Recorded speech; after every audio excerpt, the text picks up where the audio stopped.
ರೈತರೆ ಇನ್ನೊಂದು ಸಮಸ್ಯೆ ಏನಾಗ್ತಿದೆ ಅಂದ್ರೆ ಈ ತರ ನೋಡಿ ನಮಗೆ ಫಿಮೇಲ್ ಡ್ರಾಪಿಂಗು ಪ್ರತಿಯೊಬ್ಬರ ತೋಟದಲ್ಲೂ ಕಾಣಿಸ್ತಾ ಇದೆ.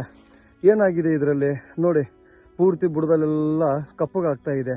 ಈ ತರ ಕಪ್ಪಗಾಗಿ ಫಿಮೇಲ್ ಡ್ರಾಪ್ ಆಗ್ತಾ ಇದೆಯಲ್ಲ, ಸಮಸ್ಯೆ ಏನಿರುತ್ತಂದ್ರೆ ಇದರಲ್ಲಿ ನಮಗೆ ತುಂಬು ಕೊಳೆ ರೋಗ ಅಂತ ನಾವು ಐಡೆಂಟಿಫೈ ಮಾಡ್ತೀವಿ.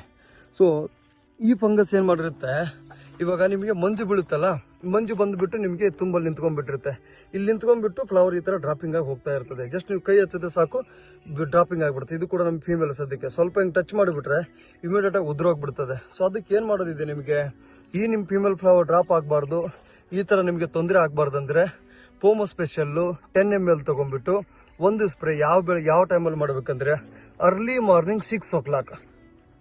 ಈ ಜಾಗದಲ್ಲಿ ಬೇರೆ ಯಾವ್ದು ಸ್ಪ್ರೇ ಹೋಗಂಗಿಲ್ಲ, ನೀವು ಪೋಮೋ ಸ್ಪೆಷಲ್ ಮಾತ್ರನೇ ಹೋಗ್ಬೇಕು. ಅದರ ಬೇರೆ ಸ್ಪ್ರೇ ಯಾವ್ದಾದ್ರು ಹೋದ್ರೆ ನಿಮಗೆ ಸ್ಕಾರ್ಚಿಂಗ್ ಬರೋ ಚಾನ್ಸಸ್ ಕೂಡ ಇರುತ್ತೆ.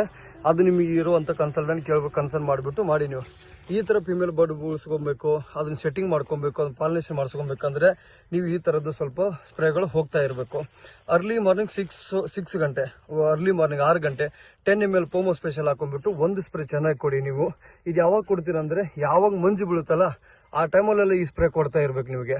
ಅವಾಗಲೇ ನಿಮಗೆ ಈ ತುಂಬು ಕೊಳೆ ರೋಗ ಅನ್ನೋದು ಫಂಗಸ್ ಇದೆಯಲ್ಲ ಕಂಟ್ರೋಲ್ ಆಗಿಬಿಟ್ಟು ನಿಮಗೆ ಒಂದು ಪಾಲಿನೇಷನ್ ಹಂತಕ್ಕೆ ನಿಮ್ಮ ತೋಟದಲ್ಲಿ ಬರುತ್ತೆ ನಿಮಗೆ.